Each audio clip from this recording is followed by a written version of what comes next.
Hello guys, Donald, aka BloodBaron15 here, coming at you today, a little high off a Hydra that I just took to kind of dull the pain from my kidney stones.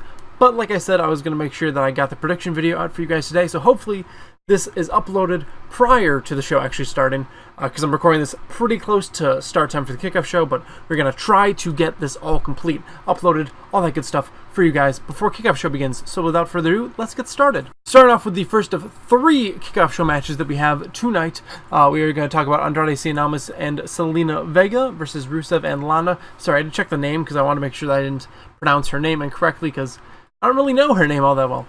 But anyway, I believe that Andrade definitely needs this one way more than Rusev does, so I'm going to throw my hat in his corner and Zelina Vega's corner. Now moving on to the Cruiserweight Championship match between Cedric Alexander and Drew Gulak. I don't really follow 205 Live, but from what I'm aware of, Cedric Alexander has kind of run through all the heels on the show, with Drew Gulak being one of the very few that are left for him to even have a program with. So I'm thinking Drew Gulak picks up the championship here so we can start having some matches with other faces. The final match of the kickoff show is the Raw Tag Team Championship match between B-Team and the Revival. And sadly, the Revival has been just destroyed and made to seem like jobbers throughout their entirety of their main roster run, which is due to a lot in part to injuries they've had. But I think that really the tag team division is going to be kept kind of jokey for maybe another pay-per-view, and the B-Team is going to pick up the win here to retain their championships. Kicking off our start of the main show predictions, I'm not sure if this is going to be the first match or not, that doesn't really matter, we're just going to go over what there is. And first we're going to talk about Finn Balor versus Baron Corbin, which is a match that I could not care less about. I love Finn Balor, but with that being said, just this feud is just awful. It's just been terrible. It's been a rehash of Big Cass versus Daniel Bryan, and with it just being redone, it was bad enough the first time, but having to see it a second time, no thank you. So I'm just going to say Finn and call it a day. Next we have the SmackDown Tag Team Championship match between the Bludgeon Brothers and the New Day, and all I can really say about this is that the luster of the Bludgeon Brothers has really worn off since their decimation of the New Day and the Usos pre-WrestleMania and even at WrestleMania. But really ever since then, they haven't done a whole lot to be relevant. So I think the New Day is going to pick up a win here and get their 6-time championship. Post-production Donald here, and yes, that joke was dumb. Very dumb. It's what we do here. I'm sorry. Next we have the Money in the Bank briefcases on the line between Kevin Owens and Braun Strowman, who's currently the holder. I believe firmly that Kevin Owens is probably picking this up because it seems like they really want to get it off Braun, because he doesn't really need it to be a big threat for the championship. Owens is kind of fallen down the card, but getting the briefcase is going to be amazing for his character. Really going to bring him up to that main event spot that he should be in, and hopefully he catches it in tonight after or during the Universal Championship match. Kind of bring more oomph and caring from people into that match. Next we have the United States Championship match between Jeff Hardy and the champion Shinsuke Nakamura. I think Shinsuke is going to pick up the retention here because he needs it way more than Jeff does, and Jeff can move on to a program with Randy Orton that doesn't really need the championship on the line to make it exciting.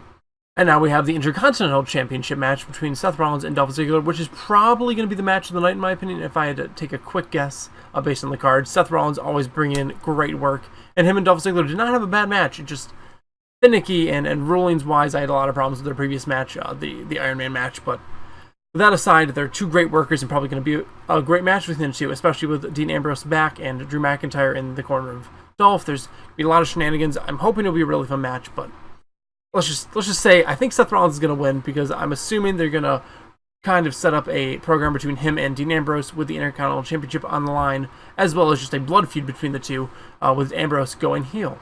Now we have another possible match of the night contender with Daniel Bryan versus The Miz, because of how, I want to say great, but there have been some stinker weeks for their feud, but this last week of SmackDown really brought the feud to life, and it would have been better if they kind of sprinkled what they did previous week throughout the other weeks. But even 1 week of great build is enough to make this a great match, and I'm thinking Miz picks up the win here, so they can continue this feud a little bit longer, because whenever the babyface wins, you don't really need to continue a feud because they've overcome. So I'm thinking Miz wins here and continues the feud. Now we have the SmackDown Women's Championship match between Carmella, Becky Lynch, and Charlotte, where I believe Becky Lynch is going to pick up the win. Certainly Carmella, I do not see picking up the win in any case. Charlotte possibly could, but I'm really betting on Becky, and I'm hoping that she finally becomes relevant again, because ever since losing the championship, she has not been relevant in the slightest. Next up, we have the Raw Women's Championship between Alexa Bliss and Ronda Rousey, and I'm sad that I had to redo this take because I almost knocked a cup over. It was really funny, but I don't really want to throw the flow off by shoving that in randomly. So between these two women, I think Alexa Bliss is going to retain because I don't think it's Ronda Rousey's time yet, even though I really, up until writing the script and thoroughly looking at the match card, I thought Ronda was going to pick it up, but I think it makes more sense to wait for Evolution or even Survivor Series to throw the belt on Ronda. I think for now, keep it on Alexa. Maybe start a Natty Ronda feud out of this. Maybe have Natty cost Ronda the belt tonight. We'll see though, but I definitely think Alexa is leaving champion. Now we have the WWE Championship match between AJ Styles and Samoa Joe, and it's weird to think that two such great wrestlers having a match doesn't have me more excited. I mean, they've done great work in the past with each other in other companies, but right now, I'm not super pumped to see it. It's a match that I have no problem watching, but it's not something that I'm looking forward to as much as a Seth Rollins versus Dolph Ziggler, but it's not as bad as, Finn Balor, Baron Corbin going on.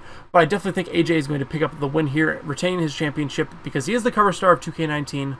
I think they want to keep the belt on him until that comes out, and Samoa Joe just really doesn't seem like a good champion at the moment. They don't have him built up good enough. Like, if he would have beaten Brock this time-ish last year at Great Balls of Fire, I believe it was, he would have been a believable champion, but right now he just doesn't seem like the monster or the crazy Samoa Joe, the badass Samoa Joe that he could be. Kind of build him up more, maybe give him another shot at Survivor Series or possibly Hell in a Cell, and then he could pick up the belt, after 2K19 has come out. Final match of the night now, and the one that I'm looking forward to the least, but at the same time, the most. And I don't want to look forward to this match at all because I do not care about Roman Reigns and Brock Lesnar anymore. This is going to be their fourth match together, I believe. I could be wrong, but they've had at least 3 for the Universal Belt. Roman losing every time. Please just crown Roman already. I'm tired of seeing this. I want to see the Universal Championship. Maybe not every week on Raw, but not every few months we'll get to maybe see it. I really want to see, a champion on the show. It's really annoying. I don't want to see Roman as a champion, but it's better than Brock being the champion and never showing up. So I'm thinking Roman picks up the win tonight. It's totally possible Brock still picks up the win and keeps his belt, though, and goes to become a double champion between WWE and UFC. But please, for the love of God, don't do that. And that wraps up the predictions for SummerSlam. And thank God my kidneys have not been killing me throughout this whole thing. The hydro kicked in very early on to this recording. I'm feeling good. I probably seem a little weird because of that, but I'm feeling good. So guys, leave a like if you enjoyed, subscribe for all because you hit the notification bell so you never miss a stream or an upload. I will catch you guys in the next one, and peace.